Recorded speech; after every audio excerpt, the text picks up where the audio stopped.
Hello students, good morning to all of you. प्रश्नावली 6.3 में सवाल नंबर 7 देखिए। एक विद्यालय में कक्षा 8 के सभी विद्यार्थियों ने प्रधानमंत्री राष्ट्रीय राहत कोष में 2,401 रुपये में दान में दिए। प्रत्येक विद्यार्थी ने उतने ही रुपए दान में दिए जितने कक्षा में विद्यार्थी थे। कक्षा के विद्यार्थियों की संख्या ज्ञात कीजिए। तो देखो, इसमें दो बातें महत्वपूर्ण हैं कि हर विद्यार्थी ने उतना ही दान दिया है जितना क्लास में कुल बच्चों की संख्या है, और कुल मिलाकर के सभी बच्चों ने 2,401 रुपये दान में दिए हैं। तो कक्षा में विद्यार्थियों की संख्या ज्ञात करने के लिए हम मान लेते हैं कि माना कक्षा में विद्यार्थियों की संख्या x है। अब कुल विद्यार्थी x हो गए। प्रत्येक विद्यार्थी ने कितना दान दिया है? अपनी कक्षा में कुल बच्चों की संख्या के बराबर रुपए दिए हैं। जैसे मान लो एक क्लास में 50 बच्चे हैं, तो हर बच्चे ने 50-50 रुपए दिए हैं। यदि एक क्लास में टोटल 100 बच्चे हैं तो हर बच्चे ने 100-100 रुपए दिए हैं। तो हमें पता नहीं कितने विद्यार्थी हैं, तो हम मान लेते हैं कि माना कक्षा में विद्यार्थियों की संख्या x है और प्रत्येक विद्यार्थी ने x रुपए ही दान में दिए हैं। तो कुल पैसे कितने हो जाएंगे? जो कुल धनराशि होगी दान करने वाली वो होगी x गुणा x। जैसे मान लो 50 बच्चे थे और हर बच्चे ने 50 रुपए दिए हैं, तो 50 को 50 से गुणा करेंगे, ये संख्या बनेगी 2500 रुपए। ठीक है। यदि कक्षा में 100 विद्यार्थी हैं तो हर विद्यार्थी ने 100 रुपए दिए हैं, तो कुल पैसे बन जाएंगे आपके 10,000। ठीक है। तो अब कुल दान की गई धनराशि बनेगी x गुणा x, यानी कुल विद्यार्थी गुणा प्रत्येक विद्यार्थी द्वारा दी गई दान की राशि। अब हमें पता है x गुणा x का मतलब है x स्क्वायर। तो x स्क्वायर ये कुल दान की गई राशि है, वो 2,401 रुपए आपको दे रखी है, तो ये दोनों चीजें बराबर होंगी। x का मान निकालेंगे तो वर्ग को इधर भेजेंगे, तो वर्ग को यदि बराबर के इधर भेजते हैं तो ये वर्गमूल बन जाता है। तो x का मान आएगा वो 2,401 का वर्गमूल आएगा। हम किसी भी संख्या का वर्गमूल कैसे ज्ञात करते हैं? अभाज्य गुणनखंड करके, दो दो के जोड़े बना करके। तो 2,401 के हम अभाज्य गुणनखंड करेंगे। तो आपको याद होगा अभाज्य गुणनखंड में हम केवल अभाज्य संख्याओं से भाग देते हैं। सबसे छोटी अभाज्य संख्या 2 है, 2 से भाग नहीं जाएगा। 2 के बाद में अगली अभाज्य संख्या 3 है, 3 से भी इसमें पूरा पूरा भाग नहीं जाएगा। अगली अभाज्य संख्या 5 है, 5 का भी इसमें पूरा पूरा भाग नहीं जाएगा। अगली अभाज्य संख्या 7 आएगी, 7 का इसमें पूरा पूरा भाग चला जाएगा 343 बार। अब फिर से 343 में केवल 7 का ही भाग जाएगा 49 बार। 49 में 7 से भाग देंगे 7 बार, 7 में 7 से भाग देंगे 1 बार। तो आप देखेंगे कि 2,401 को हम लिखेंगे 7 गुणा 7 गुणा 7 गुणा 7। अब वर्गमूल होता तो हम दो दो के जोड़े बनाते हैं। तो देखो 7-7 का एक जोड़ा ये बन गया और 7-7 का एक जोड़ा ये बन गया, तो वर्गमूल में मान निकलेगा 7 गुणा 7 यानी 49। तो x का मान आएगा 49। तो निष्कर्ष ये निकलेगा कि कक्षा में कुल विद्यार्थियों की संख्या 49 है। ठीक है। अगले सवाल को देखें। एक बाग में 2,025 पौधे इस प्रकार लगाए जाने हैं कि प्रत्येक पंक्ति में उतने ही पौधे हों जितनी पंक्तियों की संख्या हो। तो पंक्तियों की संख्या और प्रत्येक पंक्ति में लगे हुए पौधों की संख्या ज्ञात कीजिए। यह आपको बता दिया कि कुल पौधे हैं वो 2,025 हैं, इतने पौधे लगाने हैं, और पौधे लगने इस प्रकार से चाहिए कि जितनी पंक्ति बन रही है उतने ही पौधे हर पंक्ति में होने चाहिए। जैसे मान लो 3 पंक्तियां बनानी है, तो 3 पंक्तियों में से प्रत्येक में 3-3 पौधे होने चाहिए। ठीक है। तो कुल पौधों की संख्या कितनी बनेगी? आप देखेंगे 3 पंक्तियां हैं और हर पंक्ति में 3 पौधे हैं, तो 3 गुणा 3 यानी टोटल 9 पौधे होंगे। अब आपको व्यवस्था इस प्रकार से बनानी है कि 2,025 पौधे लग जाएं। तो हम कितनी पंक्तियां बनाएं और हर पंक्ति में कितने पौधे लगाएं कि टोटल 2025 पौधे लगें।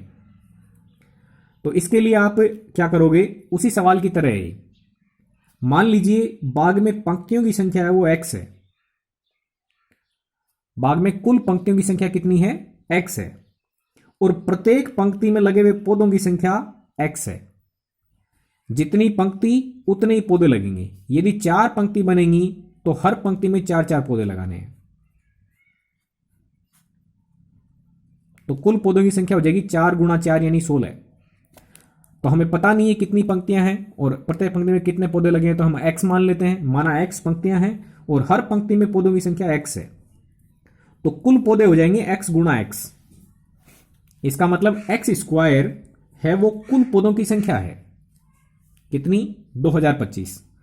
अब x का मान निकालने के लिए वर्ग को पक्षांतरण करेंगे। वर्ग का पक्षांतरण करेंगे तो ये वर्गमूल बन जाएगा 2025 का। अब 2025 का वर्गमूल ज्ञात करेंगे तो अभाज्य गुणनखंड विधि काम में ली जाएगी। 2025 का अभाज्य गुणनखंड इस प्रकार से हो जाएगा, 3 से भाग देंगे 675 बार, फिर 3 से 225 बार, फिर 3 से 75 बार, फिर 3 से 25 बार, फिर 5 से भाग जाएगा 5 बार, फिर 5 से 1 बार। तो देखो इसका वर्गमूल ज्ञात करेंगे, इसका मतलब 2-2 के जोड़े बनाएंगे।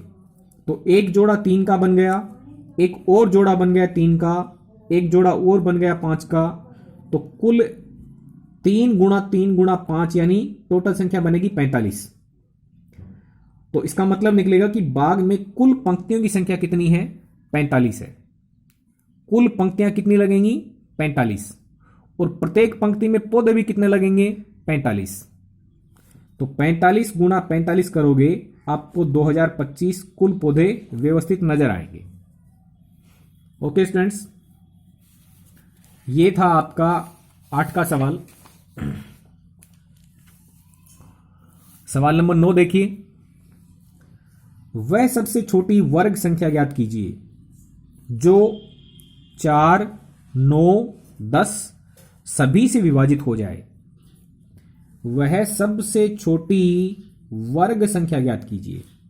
इसमें देखो 2 बातें हैं, सबसे छोटी होनी चाहिए और वो संख्या वर्ग संख्या भी होनी चाहिए। सबसे छोटी होनी चाहिए और वर्ग संख्या भी होनी चाहिए, और साथ ही वो 4, 9, 10 इन तीनों से पूरी पूरी विभाजित हो जानी चाहिए। तो देखो दी गई संख्याओं से विभाजित हो सकने वाली सबसे छोटी संख्या क्या होती है। दी गई संख्याओं से पूरी पूरी विभाजित होने वाली सबसे छोटी संख्या होती है लघुत्तम। उन दी गई संख्याओं का लघुत्तम निकाल लेंगे तो वो सबसे छोटी संख्या होती है जिसमें दी गई संख्याओं का पूरा पूरा भाग जाता है। तो सबसे छोटी संख्या जो इन तीनों से विभाजित हो जाए वो ज्ञात करने के लिए इन तीनों का लघुत्तम निकालेंगे। लघुत्तम समापवर्त्य, जिसको लय से बोलते हैं लघुत्तम समापवर्त्य। तो हम लिखेंगे कि 4, 9 तथा 10 से विभाजित होने वाली सबसे छोटी संख्या जो होगी वो 4, 9 तथा 10 का लय से होगी, यानी इनका लघुत्तम समापवर्त्य होगी। तो हम 4, 9 और 10 का लघुत्तम निकालने के लिए तीनों को कोमा लगा करके साथ साथ में लिखेंगे और फिर अभाज्य गुणनखंड विधि का ही सहारा लेकर के इनको विभाजित करते जाएंगे। तो देखो पहली अभाज्य संख्या 2 है, 2 से 4 में भाग जाएगा 2 बार, 2 से 9 में नहीं जाएगा तो 9 सेम की सेम लिख दो, 2 से भाग जाएगा 10 में 5 बार। अब 3 संख्याएं आपको प्राप्त हुई हैं। इन तीनों में यदि हम देखें तो अभाज्य गुणनखंड विधि में सबसे छोटी अभाज्य संख्या 2 है। 2 से एक संख्या में तो भाग जा ही रहा है एक बार, इसमें नहीं जा रहा तो इसको छोड़ दो, इसमें नहीं जा रहा तो इसको भी छोड़ दो, सेम लिख दो। अब 1, 9, 5 प्राप्त हुआ। अब 2 से इन तीनों में से किसी में भी भाग नहीं जाएगा तो आप 2 को नहीं लेंगे। 2 के बाद में अगली अभाज्य संख्या आपकी 3 आती है, तो 3 से 9 में भाग पूरा पूरा चला जाएगा, 5 में नहीं जाएगा तो 5 को सेम लिख दें। 3 से भाग देंगे 9 में 3 बार, आपको संख्याएं प्राप्त होंगी 1, 3 और 5। फिर आप देखेंगे कि 3 से इसमें तो कम से कम भाग जा ही रहा है तो इसमें भाग दे देंगे 1 बार, ये 1 सेम का सेम। 5 में भाग नहीं जा रहा है तो 5 सेम का सेम लिख दें। अब 2 जगह पे 1 प्राप्त हो चुका है, संख्या बची है 5, तो इसमें 5 का भाग देंगे एक बार, तीनों जगह पे 1 प्राप्त हो गया। आप अभाज्य गुणनखंड करना छोड़ देंगे तो आपको इन तीनों से जो लघुत्तम के रूप में संख्या प्राप्त होगी वो इन सभी का गुणनफल होगी, यानी 2 गुणा 2 गुणा 3 गुणा 3 गुणा 5 बराबर मिलेगा आपको 180। तो 180 वो सबसे छोटी संख्या है जिसमें इन तीनों से पूरा पूरा भाग चला जाएगा। तो हम लिखेंगे कि वो सबसे छोटी संख्या 180 है, लेकिन आपसे पूछा कि वो सबसे छोटी होने के साथ साथ वो संख्या वर्ग संख्या भी होनी चाहिए। ठीक है, तो ये सबसे छोटी संख्या तो प्राप्त हो गई, लेकिन आप देखेंगे कि ये पूर्ण वर्ग संख्या नहीं है, क्योंकि इसमें 2 2 के जोड़े तो बने हुए हैं, 3 3 का भी जोड़ा बना हुआ है, लेकिन 5 का जोड़ा नहीं है। तो मैं इस संख्या को वर्ग संख्या नहीं बोल सकता हूं। तो इस 180 को आप वर्ग संख्या बनाएंगे तो उसके लिए एक 5 की कमी है। 2 का पूरा जोड़ा है, 3 का भी है, एक 5 की कमी है। तो आप 5 से दोनों साइड में गुणा कर देंगे, दोनों तरफ 5 से गुणा करेंगे। ये 2 गुणा 2, ये 3 गुणा 3, और ये 5 के साथ में एक 5 लगा देंगे, 5 गुणा 5। बाएं पक्ष में 5 से गुणा किया है जोड़े बनाने के लिए, दाईं साइड में भी आप 5 से गुणा करेंगे, 180 गुणा 5 यानी आपको 900 प्राप्त होगा। तो आप देखेंगे कि 900 संख्या बनेगी 180 गुणा 5 करने से, और उस संख्या का अभाज्य गुणनखंड आप देखेंगे तो ये बनेगा। तो आपको प्राप्त होगा कि ये वर्ग संख्या है, क्योंकि पूरे पूरे वर्ग बने हुए जोड़े में बैठी हुई संख्याएं हैं। तो सबसे छोटी वर्ग संख्या क्या होगी? 900 होगी, जो 4 9 10 सभी से पूरी पूरी विभाजित हो जाएगी। तो इसमें 2 कंडीशन है, सबसे छोटी भी होनी चाहिए और वर्ग संख्या भी होनी चाहिए। तो सबसे छोटी संख्या ज्ञात करने के लिए तो आप लघुत्तम निकाल लेंगे और फिर देखेंगे कि वो संख्या पूर्ण वर्ग संख्या है या नहीं है। यदि पूर्ण वर्ग संख्या नहीं है तो हम पूर्ण वर्ग संख्या कैसे बनाते हैं? या तो गुणा करके बनाते हैं या फिर भाग दे करके बनाते हैं। 10 का सवाल है वो भी सेम है, इसमें भी वही लिखा है, वह सबसे छोटी वर्ग संख्या ज्ञात कीजिए, यानी वो संख्या सबसे छोटी होनी चाहिए और साथ में वर्ग संख्या भी होनी चाहिए जो 8 15 और 20 को से पूरी पूरी विभाजित हो जाए। तो पहले तो हम 8 15 और 20 का लैसे निकालेंगे। आपको लैसे के रूप में 120 प्राप्त होगा, यानी 120 वह सबसे छोटी संख्या है जिसमें 8 15 और 20 तीनों से विभाजित पूरा पूरा भाग चला जाएगा। लेकिन इस संख्या का पूर्ण वर्ग संख्या होना भी जरूरी है। तो इसको पूर्ण वर्ग बनाने के लिए देखो आप कि किसकी कमी है। 2 का पूरा जोड़ा बना हुआ है, इस 2 का पूरा जोड़ा नहीं है, 1 2 है, इसका मतलब आपको 2 से गुणा करना पड़ेगा ताकि 2 का पूरा जोड़ा बन जाए। 3 का भी जोड़ा नहीं है तो इसके लिए आपको 3 से भी गुणा करना पड़ेगा ताकि 3 का पूरा जोड़ा बन जाए। 5 भी जोड़े में नहीं है तो आपको फिर से 5 से गुणा भी करना पड़ेगा ताकि 5 का भी जोड़ा बन जाए। इसका मतलब आप दोनों पक्षों में 2 से, 3 से और 5 से, इन 3 संख्याओं से गुणा करेंगे। आप लिखेंगे 2 गुणा 2 ये सेम है, इस 2 के साथ में एक 2 एक्स्ट्रा गुणा किया, 3 के साथ में 3 गुणा किया, 5 के साथ में 5 गुणा किया। बाएं पक्ष में आपने 3 संख्याएं गुणा की हैं, तो दाएं पक्ष में भी आप 3 संख्याएं गुणा करेंगे ताकि आपको पूरे पूरे जोड़े बन जाएं, यानी पूर्ण वर्ग संख्या प्राप्त हो जाए। तो आपको गुणा करने से 3600 प्राप्त होगा। तो 3600 में 2 फिर 3 और 5 ये जोड़े में संख्या प्राप्त हो रही है। तो इसका मतलब 3600 एक पूर्ण वर्ग संख्या हो गई। तो सबसे छोटी संख्या 120 थी, लेकिन वो पूर्ण वर्ग नहीं थी, तो हमने उसको पूर्ण वर्ग बना करके 3600 प्राप्त किया। तो सबसे छोटी वर्ग संख्या 3600 होगी, जो 8 15 और 20 तीनों से पूरी पूरी विभाजित हो जाएगी। ये आपका 10 का सवाल था। इसमें 6.4 में हम वर्गमूल सीखेंगे। और इसमें पहला सवाल है, उसमें टोटल आपको 12 सवाल बना के दिए हुए हैं। और भाग विधि से हम वर्गमूल ज्ञात करना सीखेंगे कि भाग विधि से हम वर्गमूल किसी भी संख्या का कैसे ज्ञात कर सकते हैं। दशमलव वाली संख्याओं का भी हमें वर्गमूल ज्ञात करना होगा। तो पहले हम भाग विधि के बारे में देखते हैं कि भाग विधि से वर्गमूल कैसे ज्ञात किया जाता है।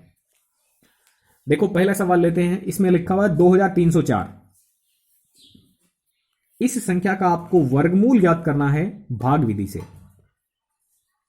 तो सबसे पहला काम होता है कि आप दाएं हाथ से यानी दाईं तरफ से जोड़े बनाएंगे।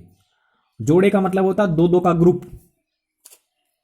तो इस संख्या में दो दो का ग्रुप बनाएंगे दाईं तरफ से। तो देखो 4 के साथ में 0 मिल जाएगा, तो आपका एक ग्रुप बन गया। फिर 3 के साथ में 2 ले लेंगे तो आपका दूसरा ग्रुप बन गया। तो एक चीज तो फिक्स हो गई कि जब हम इसका वर्गमूल ज्ञात करेंगे तो उसके उत्तर में केवल 2 अंक आएंगे। ठीक है, अब कौन कौन से अंक आएंगे वो हम कैसे निर्धारित करेंगे उसको देखें। पहले हमने 2304 को जोड़े बना करके व्यवस्थित करके लिख दिया, ये ऐसा निशान लगाएंगे। अब आप वर्ग वाली सारणी पे चले जाएं।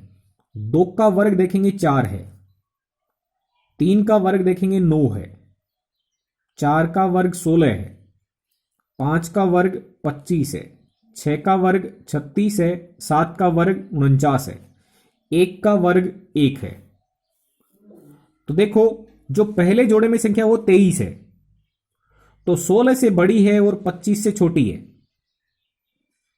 23 है पहले जोड़े में संख्या, वो 16 से बड़ी है और 25 से छोटी है, मतलब इन दोनों के बीच में आ रही है 23। तो आप 4 और 5 में से सबसे छोटी संख्या लेंगे 4। यहां पे 4 लिखा, जो 4 यहां पे ली है वही 4 आपको यहां लिखनी है। तो आपको पहला अंक प्राप्त हो गया है 4। ठीक है, फिर यहां पर जो लिखा है उतना ही इसमें जोड़ना है, 4 + 4 यानी 8। और यहां पर आपको बाकी कितना करना है, 4 आपने लिया है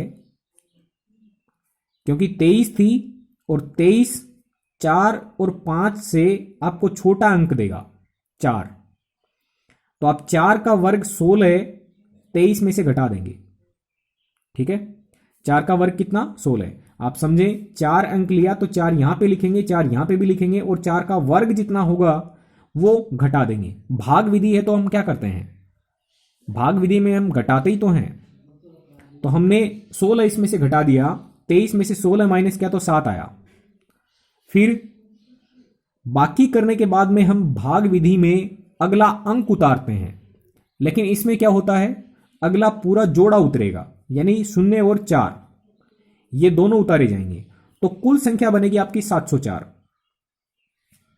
ठीक है, अब हमने क्या किया था, यहां पे 4 चुना था, 4 यहां पे भी उतारा, 4 का वर्ग 16 यहां पे बाकी किया, अगला जोड़ा उतार लिया।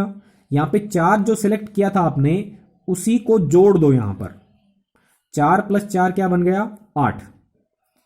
अब 8 के आगे यहां पे 8 कैसे आया है उसको देखिएगा। हम 8 के आगे ऐसी संख्या उतारते हैं जिसको उससे गुणा करने से जो संख्या प्राप्त हो वो इस संख्या से छोटी रहे या बराबर रहे।